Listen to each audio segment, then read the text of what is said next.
G'day there guys, no one is a match for my incredible debating skills in my head in the shower. It's Markee and welcome back to another episode of r/AmiTheA. Now if you love today's content, I want you to sit back, relax, chuck a like on the video and tell me what you think of it down in the comments. Posted by user MountainFisherman29, titled, Am I the a-hole for telling my daughter that I don't have any interest in playing grandfather to her kids? I love my daughter, but I never really wanted kids and never liked them all that much. My ex-wife did, and because I was young and in love, I decided to have a child with her. I do not for 1 second regret my decision.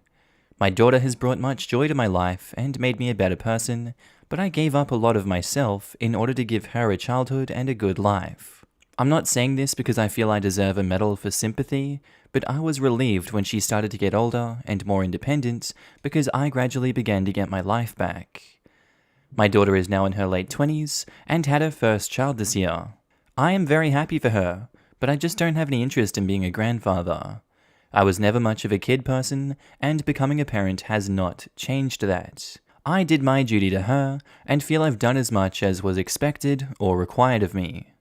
Anything now is a bonus and optional, and I am opting out. I didn't come right out and tell my daughter this, but after she kept trying to have me come to her house and to bring the baby over to mine, and I kept declining, she knew something was wrong. I told her the truth, and she didn't take it well. My daughter thinks I'm being an a-hole by shirking my duties as a grandfather. My ex-wife agrees and says I am being selfish, and that by signing up for parenthood, I was also signing up for grandparenthood. They also feel this is even more true in my case, since my grandson's paternal grandfather is dead. I disagree in both cases. I've done my job and should be free to engage as much or as little as I want without any grandkids or great-grandkids, but it should not be expected. Edit. They would like me to come over, or let them come over, 3 to 4 times a month, at least weekly, and some babysitting. I realize I'm gonna dig myself a huge hole if I don't agree with the "you're the a-hole" thing that everyone goes for on this one. So I'm gonna say I agree that you're the a-hole OP, but I can see where you're coming from. I just don't think it's reasonable to put that expectation to just hang out with them sometimes, maybe not 3 to 4 times a week, maybe once or twice a month, and you can fulfill some obligations there. It's your life to live, but it still makes you the a-hole. You're the a-hole. It doesn't sound like your daughter is asking for anything more than for you to meet her child. You are well within your rights to say no to babysitting and setting boundaries as a grandparent. It sounds like you are refusing any contact with the child. If you want to maintain a relationship with your daughter, occasionally being around your grandchild is a part of the deal. Amen. That grandchild and its mother are connected at the hip for the next several years. Seeing his daughter is synonymous with seeing the child now. I mean, he's a dad. He knows how this works, right? If not, where the F was he for the first 5 years of her life? Diligently avoiding showing even so much as an ounce more care or affection that he believed was absolutely mandatory.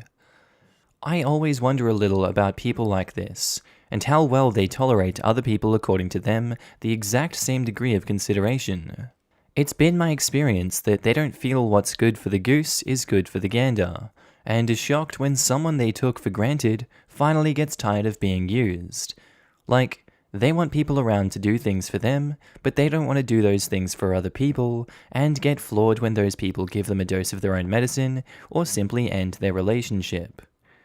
My experience has been that the concept of viewing a human being that they chose to create as a burden and an obstacle preventing them from what they truly want to do, as OP views his daughter, comes from viewing themselves as the most important thing, and everyone else only in terms of what they can gain from them or how they might be an inconvenience. Hence why OP only speaks positively of his daughter in terms of the joy she supplied, and the fact that she was an easy child. So, a minimal inconvenience. Obviously, he has decided preemptively that even meeting his infant grandchild is too great an inconvenience for someone he can't derive any personal gain from.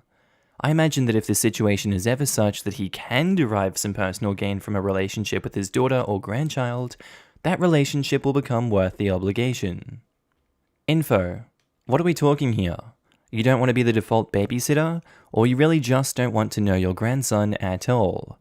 I think it's fair to just not really be much of a kid person and not want to be an automatic option for childcare. But what's coming off here is really, I couldn't care less about the kid, don't ask me to. That's cold, man. Expect it to have a very chilling effect on your relationship with your daughter, because it will. And OP replies, I am okay with some limited visiting, I don't want to babysit at all. So when you say you keep declining to go to her house or have her at yours, is that for babysitting or limited visiting? I think there's nothing wrong with a limited visiting, but you have to actually do it. And OP says, mostly that has been due to it being inconvenient. She lives about 45 minutes from me, so I only have time on weekends to see them, but on weekends I normally have a project or something else planned. I could make an effort to set aside one Saturday or one Sunday a month for a few hours. We could start with that and see how it goes. Dude, your daughter is your biggest project, and that doesn't stop when she hits 18. No, but I do expect her to take care of 99% of things for herself now. I don't mind seeing her or doing things together, but I feel like part of growing up and becoming an adult is having space from your parents and not being attached at the hip. But you do. You are literally saying that you don't want her to visit because you have other things to do, and your best offer might be a few hours once a month. How does that accord with, I don't mind seeing her or doing things together? Look, I spend time with, and am pleasant to, people I actively dislike for more hours a month than that. And OP says, I don't mind it, and I don't go out of my way to avoid her, but I have my own life just like she has hers. I am busy many times she is free, and if I wasn't, then we could do more together. Posted by user Am I Wrong 6321, titled, Am I the a-hole for forcing my tomboy daughter to wear formal clothing? Hi all, my family is Indian American, but I like to think I am pretty progressive. I, 40 female, have a son, 16 male, and a daughter, 15 female. My daughter had started to become a tomboy over the last 2 years, despises feminine clothing and style. While it has definitely been an adjustment in my perception, I have always tried to be as supportive as possible, and have let her pick her own clothings, only eliminating anything that was graphic or inappropriate. However, my niece was getting married in a traditional big Indian wedding. While generally all the girls would be wearing formal lehengas, Indian traditional dresses, I dropped it after asking my daughter if she wanted to wear that, and she said no. Only mentioned it once because she really looks up to my niece, and I did not want her to feel left out. When I asked her what she wanted to wear, she said that she should wear a t-shirt and slacks. But I insisted that she wear formal clothing of her choice, whether it was a suit, a dress, or traditional Indian clothing. This was black tie event. I was making my son wear a formal suit. Everyone was going to be dressed to the nines. I was going to get my son a new suit tailored for the event, and I insisted that she come with and pick a fabric and suit style as well. It could be to her desire, as long as it was appropriate, like a very typical men's suit or feminine twist like what Zendaya wears. She got angry and said I was constricting her expression. I think she will have to wear formal clothing in other points in her life, whether for work or other formal events. She can express herself however she wants, but dressing appropriately for the occasion is a necessary skill. The wedding has been postponed for now, but I still want her to wear a formal outfit, and she is still mad at me about this. Am I the a-hole? If I may, I'm going to call back to the Am I the a-hole about the wedding, with the girl who has a panic disorder when she sees scars, and Anne the friend who has scars on her legs asking to cover up. I feel like there is a difference in this one, I can't particularly point it out. But if you are invited to a black tie event, and you want to wear t-shirt and slacks, I don't feel like that's appropriate. I feel like it's kind of disrespecting the wedding, and the couple that you're going to go to the wedding of. And I feel like if this woman is always very respectful, she should know better than to go in t-shirt and slacks to a black tie event. I don't feel like it's acceptable to wear streetwear, per se, to a wedding like this, and I feel like OP is well within their rights to be doing what they're doing. If she's going to disrespect the wedding by not wearing a formal outfit to it, then I don't think that she needs to go to it. So OP, not the a-hole. Edit. Wow, I did not expect this to blow up like this, haha. Thank you for the comments and messages. While some of you have labeled me as the a-hole, I think a lot of you are saying that I am not, which is good to hear. But I want to stress that I don't think my daughter is really the a-hole. A little right now, but she is the sweetest little girl in the world. I might be biased. She is usually very respectful, gets excellent grades and works really hard, and I am very proud of her. Some of you have mentioned there is an underlying problem that I am not seeing. I do not think my daughter is trans, but I think I have made it clear that it's okay if she or anyone else is. She also generally seems pretty happy with her body. She's actually really fashionable and doesn't really wear baggy clothing or anything, but is more into streetwear. She's the one who showed me who Zendaya is. Are there traditional signs that I should be looking for, or things that I should be doing? I think she's at the stage in life where she knows everything, and I, her mum, knows nothing. She wants to rebel or something, but isn't really the type to rebel with something really bad, thank God. So she decided this is a justified area to rebel. She is also at home, and I haven't really allowed her to go out because of the current circumstances. So I think that she feels cooped up, and now everything about me is annoying her. That being said, a lot of you said to tell her she can't go to the wedding if she doesn't wear formal clothing. And I may be the a-hole here, but she is going. That is a thing I have decided to take a hard stance on. 1, because my daughter really, really wants to go. She loves her cousin and my family, and she is a really social person who would love weddings. Telling her not to go would hurt her, I think, and would be counterproductive in the long term. 2, this is the first wedding in our family, and the first time the kids will see a traditional Indian wedding. They have never seen one before, so I think it's important that they learn and feel connected to our culture. And 3, if she decides not to go as an act of rebellion, I know my daughter, and I know she will feel really, really sad afterwards. Parenting is hard, and I was always a girly girl, and so were all the people around me, so this is uncharted territory for me. Thank you to all of you for your kind words and encouragement. Not the a-hole. You even gave her the choice of what type of formal wear to wear. It's extremely disrespectful to show up to a wedding in a t-shirt. Absolutely, OP. You said that your daughter looks up to your niece. Perhaps if you explain that wearing a t-shirt is just not appropriate, but also incredibly insulting to the bride and groom, she may come around? Also, if she still insists, then OP can call her niece and have her express her discomfort with the daughter coming in a tee and slacks. If she still doesn't agree, then you can say that then she isn't allowed to go, and explain to her that in a black tie event, anyone who isn't in proper attire can't enter, no matter how close they are with the organizers, the bride and groom. No, don't put this on the poor niece. She has way more things to worry about than trying to explain herself to a disrespectful, rebellious teenager, let alone run the risk of being pressured and caving to something she doesn't want. We don't know how the bride is at dealing with confrontation.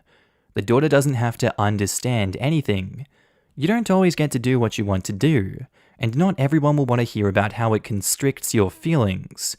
It might be harsh, but she needs to learn that some things in life you just have to suck up and do, and it's best to learn this lesson early. Otherwise, it'll just come across like everyone is bending over backwards to cater to her. Also, I really wanted to say that's what she said after some things in life you just have to suck up and do, but I've learned that some of you guys don't want my humor in the chat, and that's fine. I respect it. I will not make that joke. Posted by user, Am I the A-hole told my mum off. Titled, Am I the a-hole for making my parents reveal the truth about blank, then slut-shaming my, 26 male, mum about my conception? I, this past Saturday, found out that I am a product of my mum's infidelity from a DNA test. Just some context. Me and my dear old dad haven't had a good relationship. Ever since I was a kid, I picked up on the fact that he resented me. This kind of fed into my suspicion that I was adopted. He was never physically abusive, but was absolutely emotionally abusive to me as a kid. I have 2 sisters, one older, 28, and one younger, 22, and my dad is extremely loving to them. I was always jealous and hated my sisters for it until I was like 22. Me and them have since reconciled and now have relationships. Me and my dad didn't find some common understanding until like last year, and still, he is very withholding. He's never once hugged me. He hasn't said he loves me in nearly 20 years. Every time I went to him for advice, he would berate me. He has told me on multiple occasions that I am a regrettable stain on our family. Honestly, I wanted to just cut him out of my life, but him and my mother are still together, and my mum wants me to have a better relationship with him. She was the one I went to after my dad hurt me. She was extremely loving and compassionate to me. She always told me that my dad was trying to show me how to be a man. I got everyone in my family at my place on Saturday so I could make my discovery known to the whole family. I told them that I knew I was adopted, and my mum started crying. My dad then said, "You're not adopted, you're just not mine." Me and my sisters just sat there with mouths agape. I asked what that was supposed to mean. According to my dad, my mum screwed one of her co-workers for a few months in 1993 and got knocked up with me. Hey, that rhymes. When she got pregnant, she ended the affair and just hoped I'd be my dad's. When I was 3, my mum shacked back up with my bio dad and was caught white-handed. Then got a DNA test on me and my older sister, and a prenatal paternity test on my younger sister when my mum found out she was pregnant again. I'm the only one that wasn't his. Upon learning, I was so enraged at my mum and her husband, I yelled at them for making me find this out when I was 26 and not younger. I yelled at my dad saying, "Why the F would you stay in my life and show me so much hate? I couldn't help it. I'm not the whore who couldn't keep her legs closed," and gestured at my mum. She began weeping and begged her husband to leave. They left, and it was just me and my sisters, and my baby sister was still crying, and was ticked at my mum and dad, while my older sister was mad at me. She told me I was being dramatic and wanted to put on a whole show, then called me a monster for speaking to my mother that way. I said she was being a whore, and my sister went off on me for shaming our mum. They both eventually left, not before my older sister told me I was a massive a-hole and needed to apologize. Am I the a-hole? I let one slur slide in the title of this one. I apologize for that. Please don't come at me too hard in the comments. In terms of who's the a-hole here, everyone really sucks in this situation. If OP is to be believed about the dad's behavior, I don't know why the dad stuck around in the son's life for so long if he was going to be such an asshole to him. Really does not make sense to me. I can't blame OP for his anger. I don't like that he lashed out at his mum, and I don't like that they kept it a secret from him for his whole life. I really liked the story where the brother was raising his own brother because the mum was a drug addict, and they told his brother that very early on at like 4 years old that he was not his dad, he was his brother. That was a great way to go about it. I don't know why they kept it a secret until this guy was 26. That's terrible for the parents to have done that. And it's terrible for the dad to have been so abusive, and then for the mum to have enabled it. They didn't protect their child, and now they're dropping a bomb on him. I can't blame him for blowing up, but him calling his mum a whore was not the right thing to do. Everyone sucks here in this situation. It's going to take a lot of counseling to figure this one out. Jesus effing Christ. What a crap show. Everyone sucks here. No. It's entirely understandable that he's angry with his mother. Hell, it's understandable that he's more angry at the mum who loves him and failed to defend her than the father who never loved him at all. He would be an a-hole if he burnt this relationship to the ground, but not for a single outburst after half a lifetime of abuse. In my opinion, what pushes this from not the a-hole to everyone sucks here is I got everyone in my family together at my place on Saturday so I could share my discovery. Confronting your parents is one thing, gathering the whole family is another. A crap show of some kind was virtually guaranteed. Edit. Tactically, I would have told my sisters first, then confronted the parents as a group. It's always better to tell your presumptive allies the plan first, rather than surprising them and expecting them to come to your rescue. I will also note that DNA tests require samples from both people to be compared. OP's story implies he got a cheek swab from someone in his family, but he doesn't say who. Depending on who it was, the test would have revealed the degree of consanguinity. Got it right first try. E.g., if he used his sister, he would have found out she was his half-sister, which implies infidelity rather than adoption. Not the a-hole. What does anyone expect when your dad treated you like he did for all those years, then you find out why? I'd probably have paid for a spot on the local news to announce it. Essentially, you have been punished your whole life for her indiscretion, and not only did they not tell you about your actual origins, your family allowed your dad to treat you differently. And his mum knew the whole time, but just kept lying to him for his whole life. I cannot fathom what the F made her think that's okay. I'm gonna change to not the a-hole. These are all some very convincing arguments. I can't blame him for lashing out like that. If you have a rage building for 26 years, can you be blamed for letting it out once you find all this out? Because I don't think you can, and I don't think it makes him the a-hole now. What do you guys think? Posted by user Blue Ugly Dolls, titled, "Am I the a-hole for telling a mum she doesn't make the rules in my classroom?" First year teaching, 2nd grade. I'll try to make this quick. So let's call the two girls Hannah and Kelly. Now, Hannah's mum is on the PTA. Very involved, and it's clear they have money, and overall, her kid is great. Now, I noticed Hannah's mum being really hovery over her in the classroom when she would volunteer. But whatever, nothing crazy. Hannah and Kelly have become friends, and last week, Kelly was crying. I asked her what was wrong, and she told me Hannah said she couldn't be friends with her anymore because she didn't have a high quality enough family and that her family was junky. Our school has a zero tolerance bullying and exclusion rule. When I went over to talk to Hannah, she explained that her mum told her that she couldn't be friends with Kelly for those reasons, but that she really wanted to. I told Hannah her mum didn't make the rules for my classroom. Well, I ended up getting a nasty email from Hannah's mum saying that it's her kid, she will decide who she's friends with. If she has to switch her classes, she will, and that she doesn't want her kid around kids with unstable backgrounds. When I asked what she meant by unstable and what exactly the issue was, she said that that girl's family lives in a junky apartment. They are poor, they are young, and they have no college degree, and they are not a quality family. This to me is disgusting. If she doesn't allow them to play together outside of school, that's her choice. But I'm not playing those games in my 2nd fudging grade classroom. I took the emails and my concerns to our principal, who agreed with me. My own mother told me, "Parents have that right. You're being a little bit of an ass, aren't ya?" So, lay it on me, I guess. Am I the a-hole here?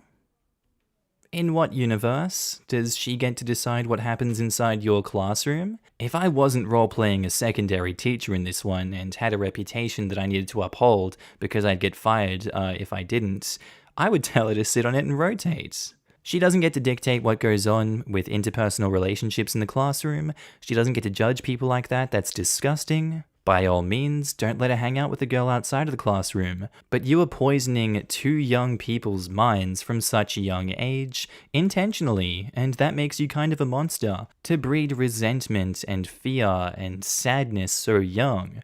What's your problem being the mother of that child? I don't agree with that. I can't blame OP for the position they've taken on this one, and taking a hard stance on it. OP, not the a-hole. She's a terrible mother who will only ruin her daughter's social life. Like you said, what happens outside the classroom is out of your control, but don't let that kind of prejudiced bullying behavior into your classroom. I agree. I feel really bad for Hannah. She's a sweet, sweet child. I can't imagine what it'll do to her mental health as she gets older. Yup, tremendous damage. My mom was like this.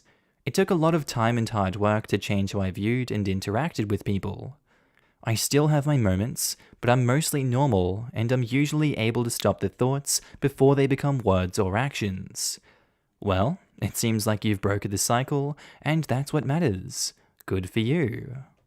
Not the a-hole, but be warned, that entitled mum is gonna be a pain in your ass and not gonna be the last. Good thing telling the principal right away, and for the future, keep doing that. Document everything to prevent hearsay. And at last, I wish you all the best as a teacher. Go on, teach the crap out of the children, become the best teacher you can be. With this to start, I know you're going to be an awesome one. And they say, thank you. This means a lot. I agree. My husband is a lawyer, and he was telling me the same thing, lol. I've been both documenting and printing out every email and putting it into a folder. And I've got to say, that is a great way for OP to be going about it. I really wish them all the best of luck to stop this from the start. But I can't imagine that the mother, if she doesn't get her way, would be more than happy to try and move the kid to another classroom where she can get her way with that teacher, or to another school where they'll enable that behavior. It's kind of disgusting, but I would bet that it's not completely unexpected with entitled mothers like this. What can you do in the end? Okay, and I think that's where we're going to end today's episode, guys. As always, I do hope you enjoyed it, and maybe even learned something from these stories. Just want to say a quick shout out to my Patreon subscribers and my channel members. You guys should be on the screen right now. If you do see yourself, I want you to give yourself a little pat on the back for being amazing and supporting me on this channel, this little journey we're going on the YouTubes. I really appreciate it, and you guys enabled me to do all this amazing work. So if you do see yourself, I love your face and I'm happy to see you. Also guys, if you want to pitch in your own support, you don't have to, but channel links are down in the description below to support the Patreon, the channel membership, whatever you want to do. It's kind of like tipping me if you feel like I'm doing a good job on this channel. I will be opening up avenues for content on those in the future. Just right now I'm kind of bogged down and stuck in Ireland, but you know, it is what it is. Anyway guys, with that said, I do hope you have a wonderful day today. Whatever you're up to, I'd love to know down in the comments below. I do hope you have a good day, night, sleep. Whatever you're up to today, tell me, and I'll see you in the next episode, guys. Bye.